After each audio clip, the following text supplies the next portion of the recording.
Good morning friends, स्वागत है आपका आपके अपने यूट्यूब चैनल जूलॉजी क्लासेज में। आज का हमारा टॉपिक रहेगा पेट्रोमाइजोन के एक्सटर्नल मॉर्फोलॉजी और जनरल कैरेक्टर्स। अर्थात हम पेट्रोमाइजोन चैप्टर का अध्ययन कर रहे थे। प्रीवियस वीडियो में हमने पेट्रोमाइजोन के एक्सटर्नल मॉर्फोलॉजी से रिलेटेड कुछ की पॉइंट्स को देखा था, जिनमें हमने पेट्रोमाइजोन की systematic positions, habitat, shape, size, colour और साथ में इसके फिन्स की बात की थी। इनके अलावा इनके बॉडी डिवाइडेशन को भी हमने देखा था। अर्थात पार्ट 1 में हमने एक्सटर्नल मॉर्फोलॉजी से रिलेटेड कुछ कैरेक्टर्स का अध्ययन किया था। बचे हुए रिमेनिंग कैरेक्टर्स का अध्ययन आज हम पार्ट 2 में करने जा रहे हैं। हम बात करें पेट्रोमाइजोन की एक्सटर्नल मॉर्फोलॉजी की, तो आप सब जानते हैं पेट्रोमाइजोन एग्नेता डिवीज़न के लिविंग एनिमल्स हैं, जो कि क्लास साइक्लोस्टोमेटा के अंतर्गत इंक्लूड किए जाते हैं। अर्थात साइक्लोस्टोमेटा क्लास में ये जंतु पाए जाते हैं। इनमें कुछ प्रिमिटिव और स्पेशलाइज्ड कैरेक्टर दोनों देखने को मिलते हैं। अर्थात आदिम और कुछ विशिष्टीकृत लक्षण इनमें पाए जाते हैं। तो आप कह सकते हैं कि डिवीज़न एग्नेता और ग्रुप क्रेनिएटा के सब फाइलम वर्टिब्रेटा के ये महत्वपूर्ण एनिमल हैं। ये वाला रीजन इसका हेड रीजन है। ये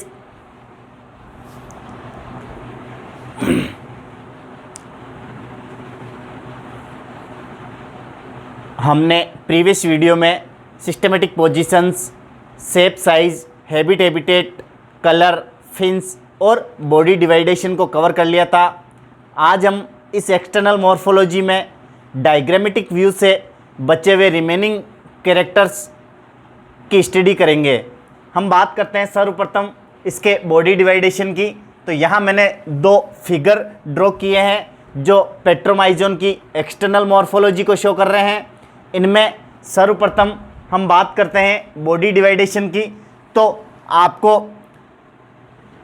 पेट्रोमाइजोन की बॉडी स्पष्ट रूप से 3 भागों में बटी हुई दिखाई दे सकती है। जैसे इसका जो इंटीरियर पार्ट है ये हेड कहलाता है। अर्थात ये वाला भाग हेड है, जिनमें आई उपस्थित होती है, नेजल अपर्चर उपस्थित होता है और सक्टोरियल फनल के रूप में माउथ इनमें देखने को मिलता है। तो ये इसका हेड रीजन हो गया। हेड के बाद वाला रीजन इसका ट्रंक रीजन है, जिसे हम धड़ कहते हैं। और ट्रंक के बाद वाला जो लेटरली कंप्रेस्ड भाग है ये इसके टेल के रूप में हमें देखने को मिलता है। तो ये इसका हेड पार्ट, ये ट्रंक और ये टेल आपको दिखाई दे रहा होगा।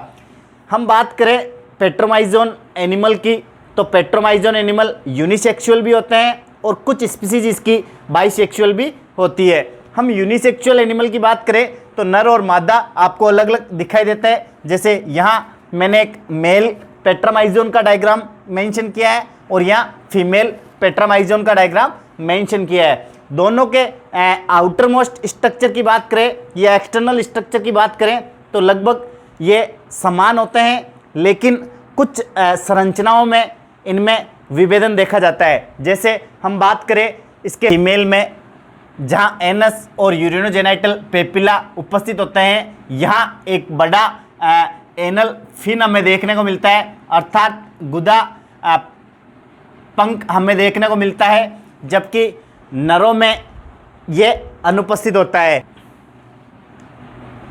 एनस और यूरिनोजेनाइटल पेपिला की जगह मेल पेट्रोमाइजोन में एक विशेष संरचना पाई जाती है जो कि इसके मैथुन में सहायक होती है। इसे हम कोपुलेटरी पेपिला के नाम से जानते हैं। तो एनस और यूरिनोजेनाइटल अपर्चर के स्थान पर नरों में मैथुन पेपिला पाई जाती है, जो इसके कोपुलेशन में सहायता करती है।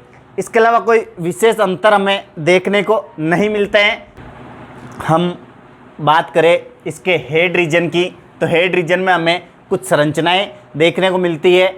जैसे हेड के पार्श्व भाग में हमें आइज देखने को मिलती है जो इसकी दोनों साइड में उपस्थित होती है, अर्थात दोनों पार्श्व सतह पर हमें एक जोड़ी आइज या आंखें देखने को मिलती है जो कि स्पष्ट एवं सुविकसित होती है। आइज की बात करें तो आइज में आईलिड अनुपस्थित होते हैं और इनकी जगह त्वचा का एक पतला पारदर्शी आवरण हमें देखने को मिलता है।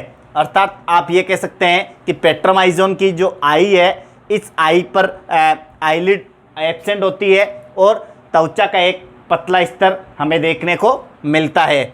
हम बात करें इसी हेड रीजन की, तो हेड रीजन में बिल्कुल पृष्ठ सतह पर एक विशेष प्रकार का अपर्चर या छिद्र हमें देखने को मिलता है जो मेल और फीमेल दोनों में उपस्थित होता है। इस अपर्चर को हम नेजल अपर्चर कहते हैं या नासा छिद्र कहते हैं। ये नासा छिद्र इसकी पृष्ठ सतह पर उपस्थित होता है और ये नेसल सेक या नेसल कोस में खुलता है जो कि आगे चलकर नेजो हाइपोफाइजियल वेसिकल से संबंधित होता है। तो हेड रीजन पर इसकी पृष्ठ सतह पर एक छिद्र हमें देखने को मिलता है जिसे हम नेजल अपर्चर कहते हैं। नेक्स्ट बात करें हेड रीजन की, तो हेड रीजन के पृष्ठ पार्श्व सतह पर हमें छोटे छोटे छिद्र देखने को मिलते हैं जो कि मेल और फीमेल दोनों में उपस्थित होते हैं। यहाँ आपको ये डॉट लाइक स्ट्रक्चर दिखाई दे रहे होंगे। ये डॉट लाइक स्ट्रक्चर इसके लेटरल लाइन ऑर्गन कहलाते हैं, अर्थात पार्श्व रेखा संवेदी तंत्र के अंग कहलाते हैं।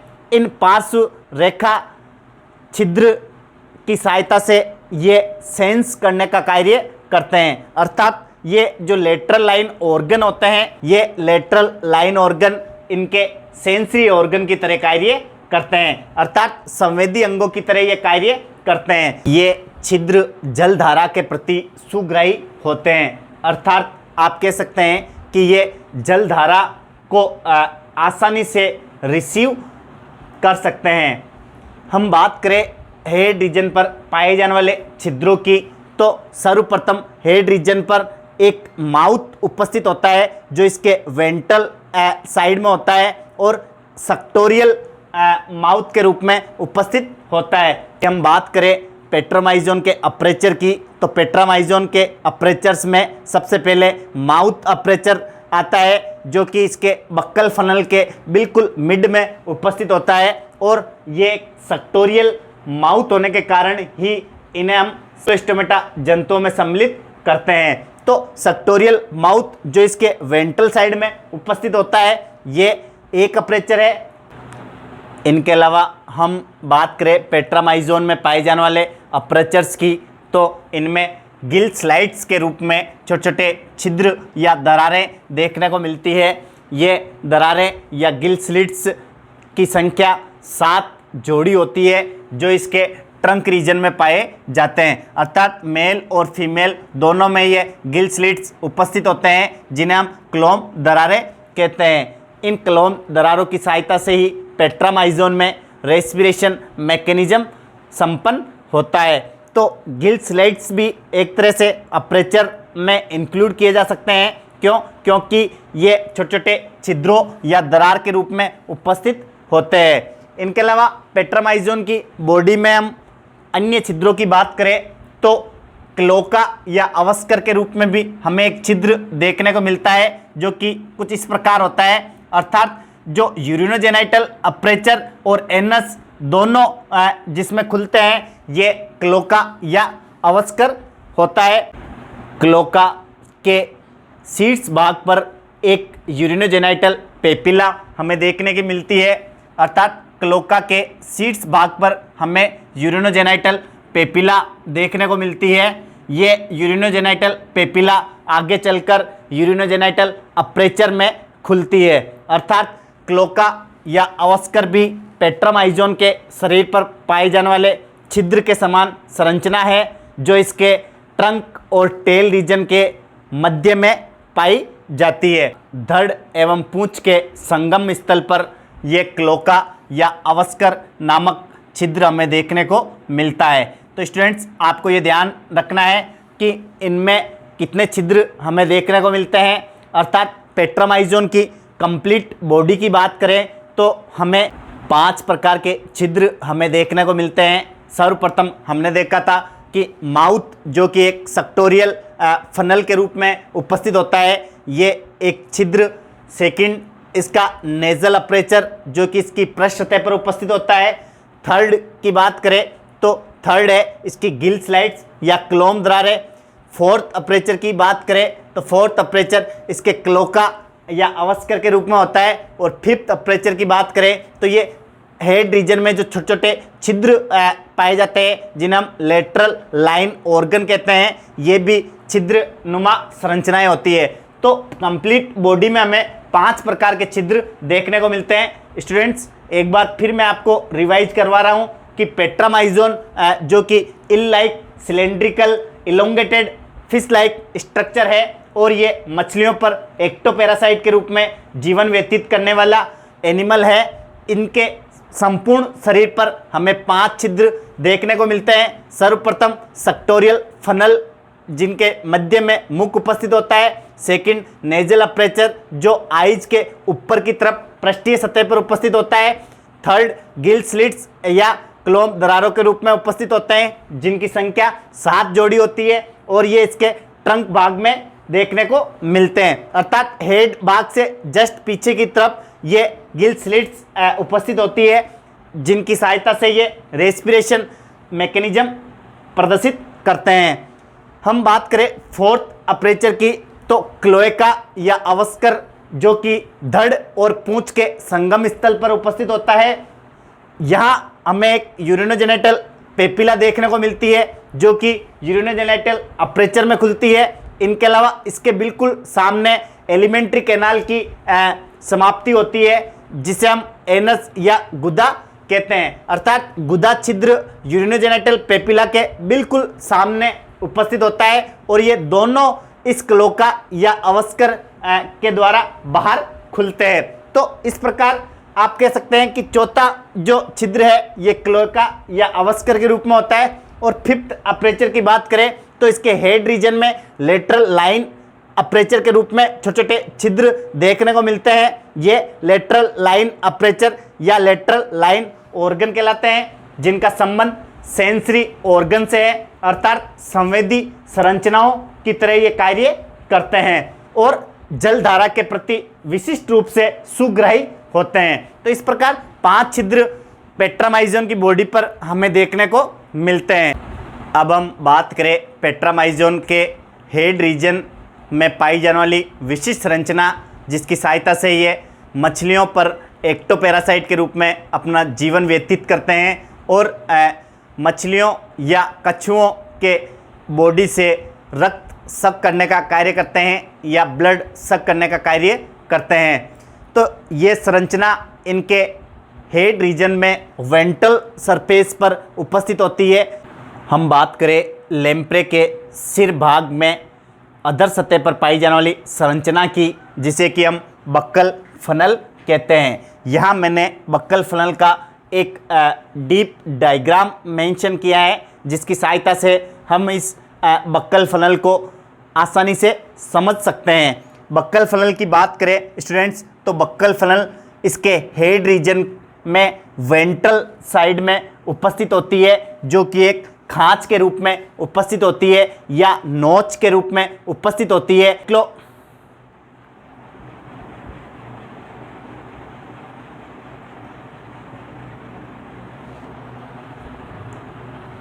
अर्थात इसके हेड रीजन के वेंट्रल सरफेस पर एक खांच के रूप में पाई जाने वाली प्यालेनुमा संरचना को हम बक्कल फनल या शक्कर कहते हैं। अर्थात ये वाली जो संरचना आपको दिखाई दे रही है ये इसकी बक्कल फनल या चूसक कहलाती है जिनकी सहायता से ये मछलियों के शरीर पर चिपकने का कार्य करती है और अपना फीडिंग मैकेनिज्म कंप्लीट करती है।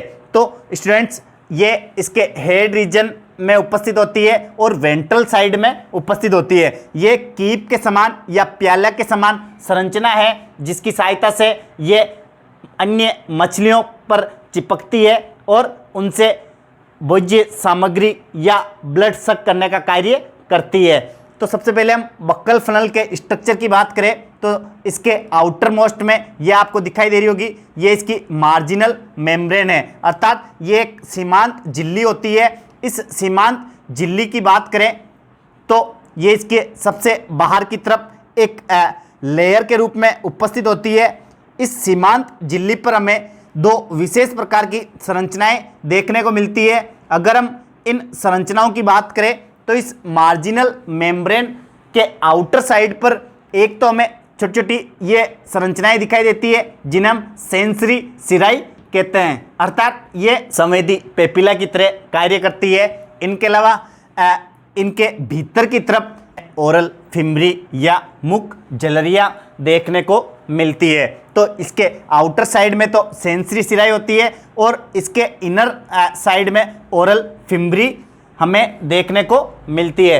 स्टूडेंट्स, आपको यहाँ एक नोट लगाकर विशेष ध्यान रखना है कि सेंसरी सिराई और ओरल फिम्बरी इन दोनों की सहायता से ही ये एक्टोपैरासाइट के रूप में अपना जीवन व्यतीत करती है, अर्थात जो पेट्रामाइजोन एनिमल है ये अन्य मछलियों पर इसी सेंसरी सिराई और ओरल फिम्बरी की सहायता से चिपकने का कार्य करती है।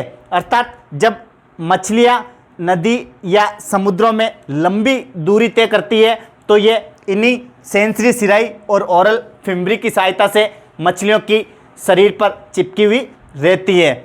इनके अलावा हम बात करें तो इनमें भीतर की ओर विशेष प्रकार के टीथ हमें देखने को मिलते हैं जिन्हें हम हॉर्नी टीथ कहते हैं। इन हॉर्नी टीथ की बात करें तो ये येलो कलर के होते हैं जो कि बक्कल कैविटी में हमें देखने को मिलते हैं, अर्थात इनमें जबड़े अनुपस्थित होते हैं या आप कह सकते हैं कि जो इनमें क्लियरली एब्सेंट होते हैं। क्यों? क्योंकि ये एग्नेता डिवीजन के अंतर्गत आता है और एग्नेता डिवीजन में जोलेस एनिमल हमें देखने को मिलते हैं। तो इनके भीतर जबड़े अनुपस्थित होते हैं और इनमें पाए जाने वाले जो टीथ है जिन्हें हम येलो टीथ कहते हैं, ये येलो टीथ वास्तविक प्रकार के दांत नहीं होते हैं, अर्थात ये मीजोडर्म से बने हुए नहीं होते हैं। इनका ओरिजिन सामान्यतः एक्टोडर्म से होता है।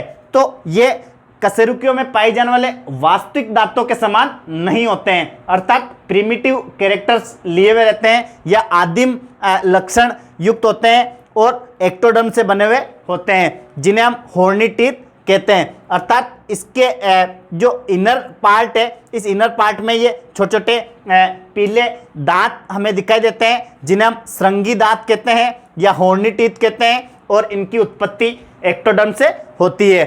इन दांतों के मध्य में हमें दो विशेष प्रकार की प्लेट देखने को मिलती है जिसे हम सुप्रा ओरल टूथ प्लेट और इंफ्रा ओरल टूथ प्लेट कहते हैं। अब आपको ये ध्यान रखना है कि सुप्रा ओरल टूथ प्लेट कौन सी है और इंफ्रा ओरल टूथ प्लेट कौन सी है।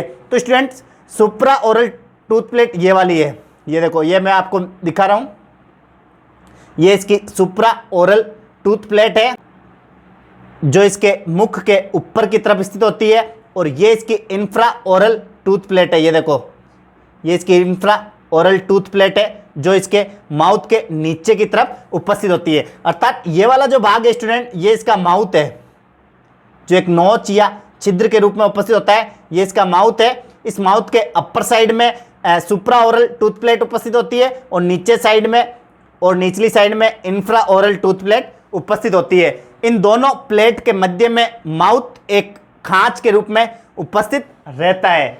अर्थात आप कह सकते हैं कि मुख कीप में या बक्कल फनल में हमें एक जिह्वा देखने को मिलती है जो कि बड़े बड़े एवं मोटे श्रृंगीय दांतों को लिए हुए रहती है। अर्थात जिह्वा पर हमें मोटे मोटे एवं बड़े श्रृंगीय टीथ देखने को मिलते हैं।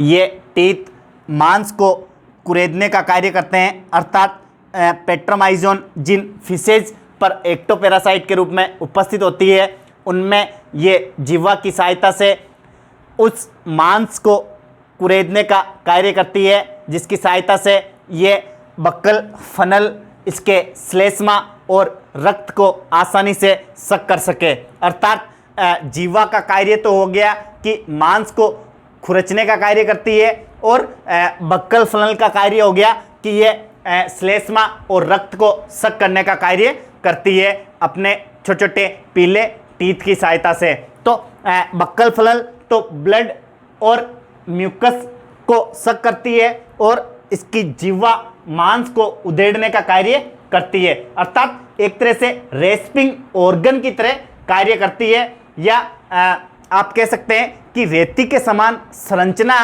है जो कि मांस को उधेड़ने का कार्य करती है। तो कोर्डेट एनिमल्स में एकमात्र साइक्लोस्टोमेटा क्लास के जो लिविंग एनिमल हैं, इनकी एक विशेषता होती है कि इनके अंतर्गत आने वाले पेट्रामाइजोन में हमें टंग पर विशेष प्रकार के एपिडर्मल टीथ देखने को मिलते हैं, जिन्हें हम श्रृंगीय दांतों के नाम से जानते हैं, और ये श्रृंगीय दांत फ्लेश या मांस को उधेड़ने का कार्य करते हैं। तो ये जीवा पर उपस्थित दंत इनमें पाए जाते हैं। इनके अलावा हम बात करें माउथ की, तो ये टंग के ऊपर साइड में, और जो सुप्रा ओरल टूथ प्लेट है इसके नीचे की तरफ एक नोच या खांच के रूप में हमें मुख देखने को मिलता है।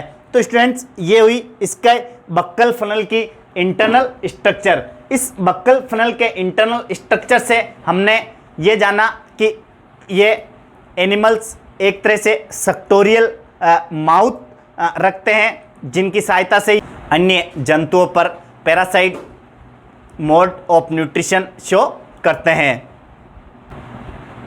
तो इस प्रकार हमने देखा कि पेट्रामाइजोन जो कि यूनिसेक्सुअल एनिमल्स हैं, इनमें मेल और फीमेल का स्ट्रक्चर किस प्रकार होता है, और इनमें कौन कौन सी संरचनाएं हमें देखने को मिलती है। अगर हम इनके फिन्स की बात करें तो स्टूडेंट्स, ये इसके फर्स्ट डोर्सल फिन है, ये इसका फर्स्ट डोर्सल फिन होता है, और ये इसका सेकंड डोर्सल फिन होता है, अर्थात दो अयुग्मित मिड डोर्सल फिन इसमें देखे जाते हैं, और टेल रीजन में एक विशेष फिन जिसे हम कोडल फिन कहते हैं, ये उपस्थित होता है।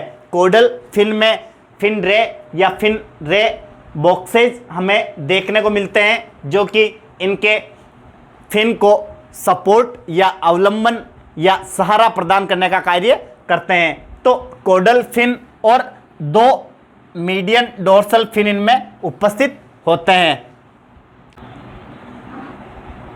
तो इस प्रकार हमने पार्ट 1 और पार्ट 2 में पेट्रामाइजोन की एक्सटर्नल मॉर्फोलॉजी को काफ़ी अच्छे तरीके से समझने की कोशिश की है।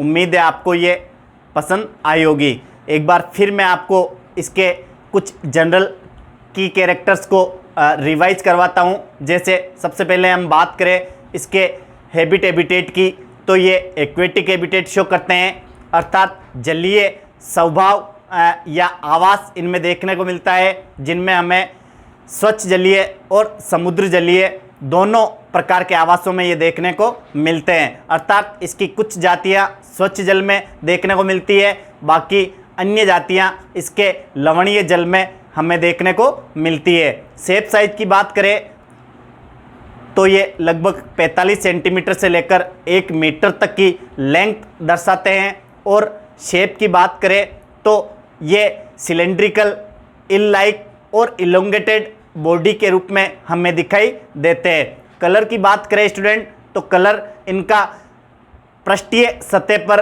ग्रीनिश ब्राउन कलर होता है, और वेंट्रल सरफेस पर ये वाइट कलर शो करते हैं। इनके अलावा हम बात करें फिन्स की, तो इनमें 2 फिन्स मध्य पृष्ठीय पंख के रूप में उपस्थित होते हैं, और एक फिन इसका कोडल रीजन में उपस्थित होता है, जिसे हम कोडल फिन कहते हैं, जिनमें फिन रे बॉक्सेज हमें देखने को मिलते हैं। इनके अलावा बॉडी की बात करें तो बॉडी स्पष्ट रूप से 3 भागों में डिवाइड रहती है, जिनमें हेड, ट्रंक और टेल को इंक्लूड किया जाता है। इनके अलावा हमने देखे कि इसमें पाए जाने वाले छिद्र 5 प्रकार के होते हैं, जो कि mouth, nasal aperture, Gill slats, cloaca और एक विशेष प्रकार के लेटरल लाइन अपर्चर के रूप में पाए जाते हैं।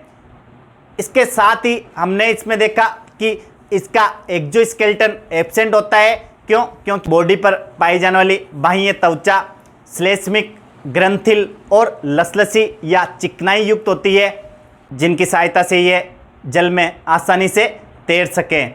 इनके अलावा इनमें पाए जाने वाला जो स्केलेटन होता है ये कार्टिलेजिनस प्रकार का होता है, जो कि उपास्थि और नोटोकॉर्ड से मिलकर बना होता है। इनके अलावा इनमें रेस्पिरेशन गिल स्लिट्स या क्लोम दरारों के द्वारा होता है, जिनकी संख्या सामान्यतः 7 से लेकर 16 जोड़ी तक इनमें उपस्थित होती है। इनके अलावा इनके पाचन की बात करें तो इनमें स्टोमक इनके एलिमेंट्री कैनाल में एब्सेंट होता है, अर्थात आहारनाल में आमाशय अनुपस्थित होता है, और बाकी सभी आहारनाल के भाग इनमें देखने को मिलते हैं। अर्थात आप कह सकते हैं कि पाचन तंत्र इनमें सुविकसित होता है। इनके अलावा हम बात करें इसके एक्सक्रीटरी सिस्टम की, तो इनमें एक जोड़ी मीजोनेफ्रिक प्रकार की किडनी देखी जाती है, जिनकी सहायता से ये उत्सर्जन का कार्य करते हैं। इनके अलावा नर्वस सिस्टम की बात करें तो इनमें वेल डेवलप्ड नर्व कोड होती है, जिनमें डेवलप्ड ब्रेन हमें देखने को मिलती है, और 8 से 18 जोड़ी क्रेनियल नर्व्स हमें देखने को मिलती है। इनके अलावा कुछ अन्य लक्षणों की बात करें तो इनमें डेवलपमेंट सामान्यतः इनकम्प्लीट प्रकार का होता है या अपूर्ण प्रकार का परिवर्तन इनमें देखा जाता है, अर्थात लार्वावस्था इनमें पाई जाती है, और इनके लार्वा को हम एमोसिट लार्वा कहते हैं। अर्थात पेट्रामाइजोन जो एनिमल होता है ये 2 फेज में हमें देखने को मिलता है। फर्टिलाइजेशन की बात करें तो फर्टिलाइजेशन या निषेचन इनमें सामान्यतः एक्सटर्नल प्रकार का होता है, अर्थात बाह्य निषेचन इनमें देखा जाता है। जंतु सामान्यतः यूनिसेक्सुअल होते हैं, और कुछ स्पीसीज इनकी बाइसेक्सुअल भी होती है। तो एकलिंगी और द्विलिंगी प्रकार के जंतु इनमें देखे जाते हैं। तो स्टूडेंट्स, ये कुछ जनरल कैरेक्टर्स थे जिनके आधार पर हमने संपूर्ण पेट्रामाइजोन उनकी एक्सटर्नल मॉर्फोलॉजी की स्टडी की। आई होप आपको ये लेक्चर पसंद आया होगा। अगर आपको पेट्रामाइजोन से रिलेटेड कुछ क्वेरी या क्वेश्चंस हैं तो आप मेरे कमेंट सेक्शन में जाकर ज़रूर कमेंट करें, और वीडियो को अधिक से अधिक लाइक और शेयर करें।